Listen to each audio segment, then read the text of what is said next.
कर्ण और कृष्ण के बीच का संवाद उस समय के सबसे बड़े और महत्वपूर्ण प्रश्नों पर आधारित है। धर्म, अधर्म, न्याय और जीवन की अनिश्चितताएं। कर्ण, जो जीवन भर संघर्षों से जूझता रहा, उसने कई प्रश्न उठाए जो किसी भी साधारण मनुष्य के मन में उठ सकते हैं। आइए इस संवाद को और गहराई से समझने की कोशिश करें। कर्ण ने कृष्ण से पूछा, मेरा जन्म होते ही मेरी माँ ने मुझे त्याग दिया, क्या अवैध संतान होना मेरा दोष था?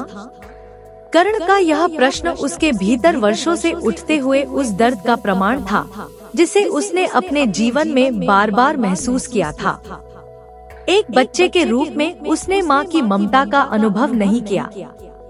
वह एक ऐसे व्यक्ति के रूप में बड़ा हुआ जिसे उसका अपना परिवार कभी मिला ही नहीं। समाज की आंखों में वह एक अवैध संतान था जिसका कोई सम्मान नहीं था। उसके जीवन में इस शुरुआती घटनाक्रम ने उसके आत्मसम्मान को गहरे तक प्रभावित किया। वह एक ऐसा योद्धा था जिसने अपनी पहचान खुद बनाई, लेकिन यह प्रश्न उसके मन में हमेशा जीवित रहा, क्या उसका जन्म ही उसका सबसे बड़ा दोष था? द्रोणाचार्य ने मुझे सिखाया नहीं क्योंकि मैं क्षत्रिय पुत्र नहीं था, कर्ण ने अपना दूसरा प्रश्न रखा। यहाँ कर्ण के भीतर का दर्द एक बार फिर झलकता है। वह एक ऐसा योद्धा था जिसके भीतर असाधारण प्रतिभा थी, लेकिन उसकी जाति और समाज की सीमाओं ने उसे हमेशा पीछे खींचा। द्रोणाचार्य, जिनके पास पूरे आर्यावर्त के क्षत्रियों को युद्धकला सिखाने की जिम्मेदारी थी, उन्होंने कर्ण को केवल इसलिए शिक्षा से वंचित कर दिया क्योंकि वह एक रथी पुत्र था। यह घटना कर्ण के जीवन में एक और ऐसा बिंदु था जिसने उसे अधर्म की ओर धकेला। कर्ण ने आगे कहा, परशुराम जी ने मुझे सिखाया तो सही, परंतु श्राप दे दिया कि जिस वक्त मुझे उस विद्या की सर्वाधिक आवश्यकता होगी, मुझे उसका विस्मरण होगा, क्योंकि उनके अनुसार मैं क्षत्रिय नहीं था। यह क्षण कर्ण के लिए सबसे बड़ा द्वंद्व था। परशुराम, जिनसे उसने युद्धकला की अद्वितीय विद्या सीखी थी, ने उसे केवल इसलिए श्राप दिया क्योंकि वह क्षत्रिय नहीं था।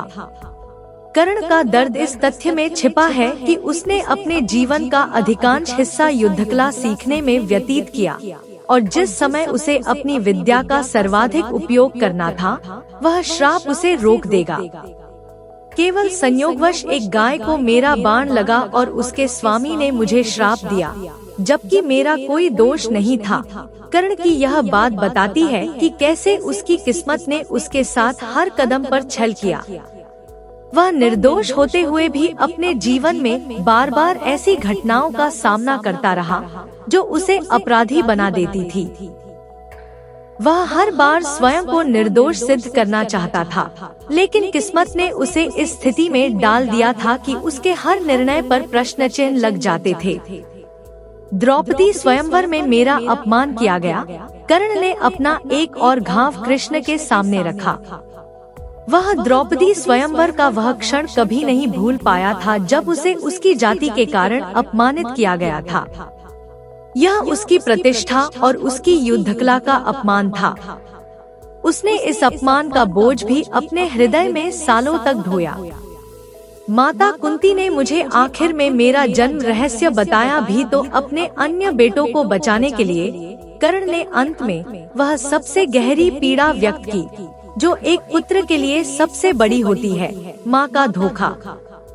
कुंती, जिन्होंने कर्ण को जन्म दिया, ने उसे उसकी सच्चाई बताई, लेकिन तब जब उनका उद्देश्य अपने अन्य बेटों को बचाना था।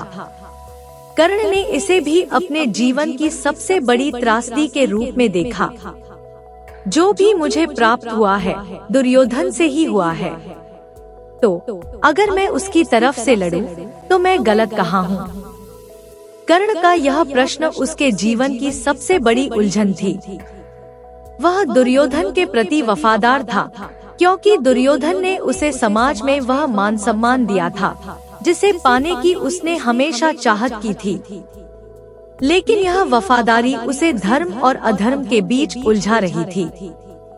कर्ण का यह सवाल न केवल उसके लिए, बल्कि हर उस व्यक्ति के लिए था जो न्याय और अन्याय के बीच फंसा हो। कृष्ण ने कर्ण के इन सवालों का जवाब बहुत ही गहरे और संवेदनशील तरीके से दिया। कृष्ण जानते थे कि कर्ण का संघर्ष केवल बाहरी दुनिया से नहीं, बल्कि उसके भीतर भी था। कृष्ण ने कहा, कर्ण, मेरा जन्म कारागार में हुआ। जन्म से पहले ही मृत्यु मेरी प्रतीक्षा में घात लगाए थी। जिस रात मेरा जन्म हुआ, उसी रात माता पिता से दूर किया गया। कृष्ण का यह उत्तर कर्ण के जीवन की तुलना में एक नया दृष्टिकोण प्रस्तुत करता है। कृष्ण का जन्म भी संघर्षों और समस्याओं के बीच हुआ था। उन्होंने जीवन की शुरुआत में ही अपने माता पिता से दूरी महसूस की, जिसे कर्ण अपने जीवन का सबसे बड़ा दुख मानता था। तुम्हारा बचपन खड्ग, रथ, घोड़े, धनुष्य और बाण के बीच उनकी ध्वनि सुनते बीता।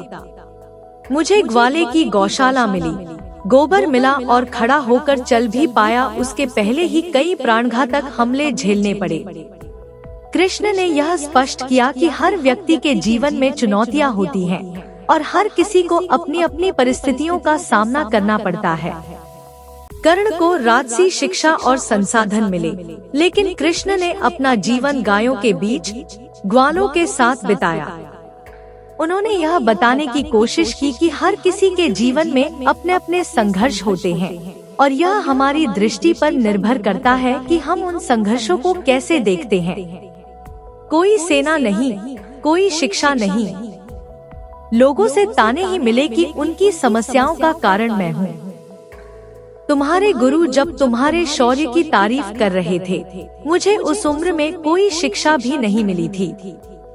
कृष्ण ने कर्ण को यह बताने की कोशिश की कि शिक्षा और संसाधन कभी भी किसी की असली शक्ति नहीं होती। असली शक्ति तो व्यक्ति के भीतर होती है, उसकी इच्छा शक्ति में। कृष्ण ने बिना किसी गुरु के अपनी शिक्षा प्राप्त की और समाज में हर किसी की आलोचनाओं का सामना करते हुए आगे बढ़े। तुम अपनी पसंद की कन्या से विवाह कर सके। जिस कन्या से मैंने प्रेम किया वो मुझे नहीं मिली और उनसे विवाह करने पड़े जिन्हें मेरी चाहत थी या जिनको मैंने राक्षसों से बचाया था। कृष्ण ने कर्ण को यह समझाया कि जीवन में हर किसी को अपनी इच्छाओं का त्याग करना पड़ता है। कर्ण ने जिस स्त्री से विवाह करना चाहा, वह कर सका, लेकिन कृष्ण को वह स्त्री नहीं मिल सकी जिससे वह प्रेम करते थे। फिर भी उन्होंने इसे जीवन का हिस्सा माना और आगे बढ़े। कृष्ण का उत्तर कर्ण के लिए एक महत्वपूर्ण संदेश था। जीवन में संघर्ष और चुनौतियां किसी के साथ भेदभाव नहीं करती। यह हमारे ऊपर निर्भर करता है कि हम उन चुनौतियों का सामना कैसे करते हैं। कर्ण को कृष्ण ने यह सिखाया कि जीवन में अन्याय का सामना हर किसी को करना पड़ता है, लेकिन यह हमारी जिम्मेदारी है कि हम सत्य और धर्म के पथ पर चलें, चाहे कितनी भी कठिनाइयां क्यों न आए। कृष्ण ने अंत में कहा, रोना धोना बंद करो कर्ण, जिंदगी न्याय नहीं करती। इसका मतलब यह नहीं होता कि तुम्हें अधर्म के पथ पर चलने की अनुमति है। यह अंतिम वाक्य कर्ण के लिए एक चेतावनी थी। जीवन में कठिनाइयां हर किसी के साथ होती हैं, लेकिन उनका सामना करते हुए हमें धर्म के पथ पर ही चलना चाहिए। यह कर्ण के लिए एक महत्वपूर्ण सबक था, जिसे उसने कृष्ण से सीखा।